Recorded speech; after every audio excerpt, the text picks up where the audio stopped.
नमस्कार, आदाब। मैं आप सभी का होस्ट एंड दोस्त कुमार अमित आप सभी के साथ एक बार फिर से मुखातिब हूं।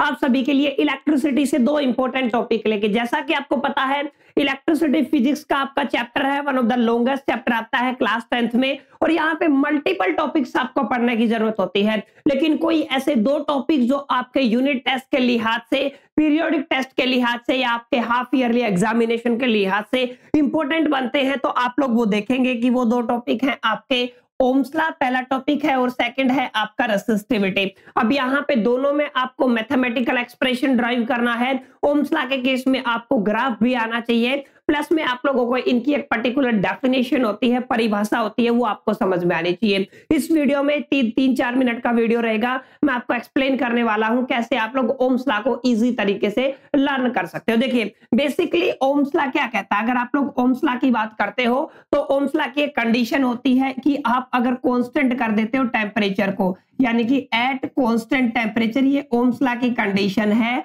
जो आपका करंट है ना, करंट वो डायरेक्टली प्रोपोर्शनल होता है इलेक्ट्रिक पोटेंशियल के। यानी कि आप लोग क्या कह सकते हो, आपके पास कोई भी वायर है, लेट अस कंसीडर ये आपकी वायर है। अगर इसके अंदर मान लो करंट आई फ्लो कर रहा है ना, तो किसकी वजह से फ्लो कर रहा है, वो बेसिकली आपके पोटेंशियल डिफरेंस की वजह से फ्लो कर रहा है। जैसे इन दोनों के बीच में मैंने पोटेंशियल डिफरेंस कितना मान लिया, V। तो ओम्स लॉ कहता ये है, at a constant temperature the electric current between the terminals is directly proportional to the electric potential between the terminals. मतलब आपका करंट क्या है, वो किसके डायरेक्टली प्रोपोर्शनल होता है, वो आपके V के डायरेक्टली प्रोपोर्शनल होता है। ये बात लिखी हुई है आपकी डेफिनेशन में। आप कोई भी किताब उठा के देखेंगे तो वहां पे ऐसा लिखा हुआ है, ठीक है। अगर आप लोग मैथमेटिकल एक्सप्रेशन की बात करते हैं, मैथमेटिकल प्रूफ की बात करते हैं, तो वहां पे हम कहते हैं voltage is directly proportional to the current. That's it. हम क्या कहते हैं, voltage is directly proportional to the current. और वोल्टेज यहाँ पे है, डायरेक्टली प्रोपोर्शनल का साइन हटा देंगे, यानी कि आप लोग क्या कह सकते हो, V equal to I already था, R एक कांस्टेंट आ जाएगा, यानी कि आपका क्या बन गया expression, V equal to IR। ये आपका एक्सप्रेशन बन गया। आप लोग यहाँ पे लिखेंगे कि जहां पे आपका R है कांस्टेंट ऑफ प्रोपोर्शनलिटी, ऐसा हम लोग लिखते हैं कांस्टेंट ऑफ प्रोपोर्शनलिटी, क्योंकि हमने इसको कांस्टेंट के साइन की जगह लगाया है, ठीक है। और इसको किस नाम से जाना जाता है, नोन एज रेजिस्टेंस। बिल्कुल सिंपल सी ये डेफिनेशन मैंने आपको करा दी ओम्स लॉ की। At a constant temperature the electric current is directly proportional to the potential difference between the terminals of a conductor, ठीक है। तो उसको क्या बोलते हैं आप लोग, ओम्स लॉ। एक्सप्रेशन क्या बना, V इक्वल टू IR। ये आपका एक्सप्रेशन है, ठीक है। अच्छा, इसकी SI यूनिट अगर आपसे पूछी जाती है एग्जामिनेशन में, तो आप SI यूनिट क्या लिखेंगे, इसकी ध्यान से देखें। यहाँ पे SI यूनिट बनती है, क्योंकि इसकी ओम्स ने डिस्कवरी की थी, तो इसकी SI यूनिट बनती है ओम। ये ओम का होता है सिंबल, आप लोग इसको याद रखना, दिस इज ओम। ये किसकी यूनिट है, ये रेजिस्टेंस की यूनिट है। अगर आप लोग इसका इस्तेमाल करके, अगर आप लोग इसका एक और आप रेजिस्टेंस का फॉर्मूला निकाल सकते हैं, V इक्वल टू IR है, तो इसका मतलब अगर मैं R का वैल्यू निकालना चाहूं V अपॉन में I, तो यहां से आप एक और फॉर्मूला बना सकते हैं किसका, रेजिस्टेंस का। अच्छा, यहां से भी इसकी अपनी एक यूनिट निकल सकती है। अगर आप लोग वोल्टेज की बात करते हो तो इसकी यूनिट क्या होगी, वोल्ट। करंट की बात करते हो तो इसकी यूनिट क्या हो जाएगी, एम्पियर। तो इसकी क्या बन जाएगी, एक यूनिट और बन जाएगी, वोल्ट पर एम्पियर। यानी कि आपकी रेजिस्टेंस की पहली यूनिट क्या निकल के आई, ओम। आपको मैक्सिमम केस में क्या मिलेगी, ओम मिलेगी। दूसरी यूनिट क्या मिल सकती है आपको, वोल्ट पर मीटर, सो वोल्ट पर एम्पियर। ये आपकी दूसरी यूनिट है। इसके अलावा अगर आप इसके सिंबल की बात करते हो, अगर आप लोग देखोगे कि यहाँ पे आपका सिंबल भी इस्तेमाल होता है, तो रेजिस्टेंस का सिंबल कुछ इस तरीके से आप लोग इस्तेमाल करते हो। और यहाँ पे मैं लिख देता हूं R, तो ये किसका सिंबल हो गया, रेजिस्टेंस का। रेजिस्टेंस भी अगर आप लोग देखोगे, दो तरीके के रेजिस्टेंस होते हैं। एक आप लोग देखोगे कि यहाँ पे फिक्स्ड होता है, ठीक है। एक आपका वेरिएबल होता है, मतलब एक ऐसा रेजिस्टेंस जो चेंज होता है, ठीक है। एक ऐसा जो फिक्स होता है। आपका जो फिक्स होता है उसको तो केवल रेजिस्टेंस ही बोलते हैं, लेकिन जो वेरिएबल रेजिस्टेंस होता है उसको फिजिक्स की भाषा में हम लोग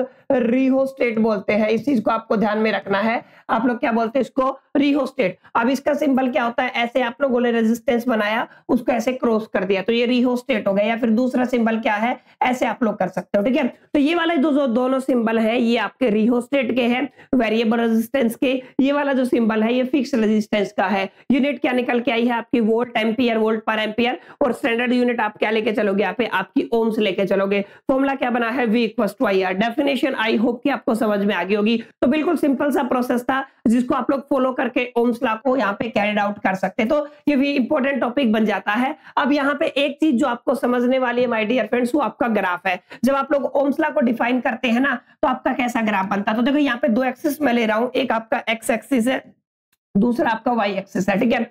अब एक्स एक्सिस पे मान लो आप लोगों ने करंट ले लिया, तो यहाँ पे आपका मूव ऑन हो रहा है करंट। अगर आप लोग वाई एक्सिस पे वोल्टेज लेते हो तो यहाँ पे क्या हो जाएगा, मूव ऑन होगा आपका वोल्टेज। अब यहाँ पे क्या होगा, सेम वैल्यू है, डायरेक्टली प्रोपोर्शनल मतलब जो वैल्यूज है वो सेम है। तो यहाँ पे जो आपको ग्राफ मिलेगा ना वो आपको स्ट्रेट लाइन ग्राफ मिलेगा। इस चीज को आपको थोड़ा ध्यान में रखना है कि आपको जो यहाँ पे ग्राफ मिला वो कैसा मिला, स्ट्रेट लाइन ग्राफ मिला। किसके लिए, ओम्स लॉ के लिए। तो ओम्स लॉ के लिए जो ग्राफ बना वो कैसा बनता है, हमेशा स्ट्रेट लाइन ग्राफ बनता है। किस किस के बीच में बनता है, करंट और वोल्टेज के बीच में बनता है। बस इससे ज्यादा आपको ओम्स लॉ से कुछ नहीं पूछा जाएगा।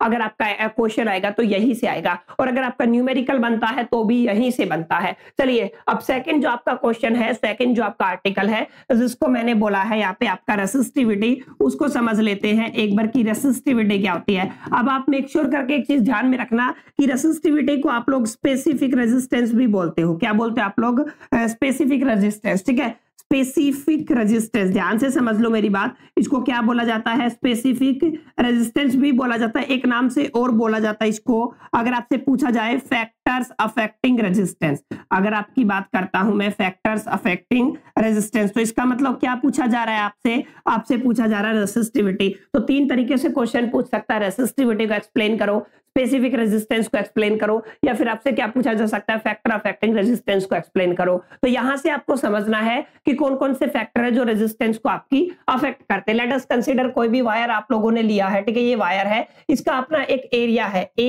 एरिया ऑफ क्रॉस सेक्शन है, और मैंने कंसीडर कर लिया इसका जो लेंथ है वो कितना है आपका एल, और तीसरा इस जिस मटेरियल से बना हुआ यानी कि नेचर ऑफ मटेरियल, ठीक है। तो तीन चीजें हो गई, नेचर ऑफ मटेरियल हो गया, एरिया ऑफ क्रॉस सेक्शन हो गया, और आपका लेंथ हो गया। इन्हीं तीनों फैक्टर के ऊपर माय डियर फ्रेंड्स आपका रेजिस्टेंस डिपेंड करता है। कैसे डिपेंड करता है, फटाफट से समझ लेते हैं। देखो जो आपका रेजिस्टेंस है ना वो डायरेक्टली प्रोपोर्शनल होता है लेंथ के। इसका मतलब क्या है, इसको मैंने नंबर 1 दे दिया, यानी कि जैसे जैसे लंबाई बढ़ेगी ना वैसे वैसे आपका रेजिस्टेंस बढ़ता चला जाएगा। जितना बड़ा वायर होगा उतना ही उसमें रेजिस्टेंस बढ़ता चला जाएगा, जितना छोटा वायर होगा उतना ही कम रेजिस्टेंस, यानी कि resistance is directly proportional to the length होता है। सेकंड आपका क्या होता है, resistance is inversely proportional to the area of cross section, यानी कि आप लोग क्या कह सकते हो, resistance is inversely proportional to the area of cross section. अब मैथमेटिकली नेचर मतलब मटेरियल, किस तरीके का कितना अच्छा मटेरियल यूज करते हो उतनी कम रेजिस्टेंस, जितना बेकार मटेरियल आप लोग यूज करते हो उतना ही ज्यादा रेजिस्टेंस। खैर इसके ऊपर मैथमेटिकल एक्सप्रेशन नहीं है। तो यहाँ पे लेंथ अगर बढ़ाओगे तो रेजिस्टेंस बढ़ेगी, एरिया अगर बढ़ाओगे तो रेजिस्टेंस घटेगी। इस बात को आपको ध्यान में रखना। अब यहाँ पे जो दो इक्वेशन बनी है इन दोनों को मैं कलेक्ट कर लेता हूं from equation first and second. तो आप लोग क्या कह पाओगे, resistance is directly proportional to the length upon area. यहां से ये एक्सप्रेशन बन जाएगा, क्लियर। अब यहाँ पे वापस से अगर डायरेक्टली प्रोपोर्शनल को हम लोग हटाते हैं तो एक इक्वल टू का साइन आता है, यानी कि resistance is equal to the rho L upon A. अब यहाँ पे नोटिस करने वाली बात ये है माय डियर फ्रेंड्स कि यहाँ पे जो रो का इस्तेमाल हुआ है as a constant of proportionality हुआ है। ध्यान से समझ लो आप लोग, क्या हुआ है, as a constant of proportionality. और जिसको आप लोग क्या बोलते हो, इसको बोलते हो आप लोग नोन एज रेसिस्टिविटी। इसको क्या बोला जाता है आपका, रेसिस्टिविटी, ठीक है। यानी कि आप लोग क्या कह रहे हैं, रेसिस्टिविटी, सॉरी यहाँ पे क्या स्पेलिंग आएगी, रेसिस्टिविटी की RESISTIVITY, यानी कि ये क्या है आपका रेसिस्टिविटी। रेसिस्टिविटी को किससे रिप्रेजेंट किया, रो से, क्लियर। तो यहाँ पे रो किसको रिप्रेजेंट करता है, स्पेसिफिक रेजिस्टेंस को रिप्रेजेंट करता है, रेसिस्टिविटी को रिप्रेजेंट करता है।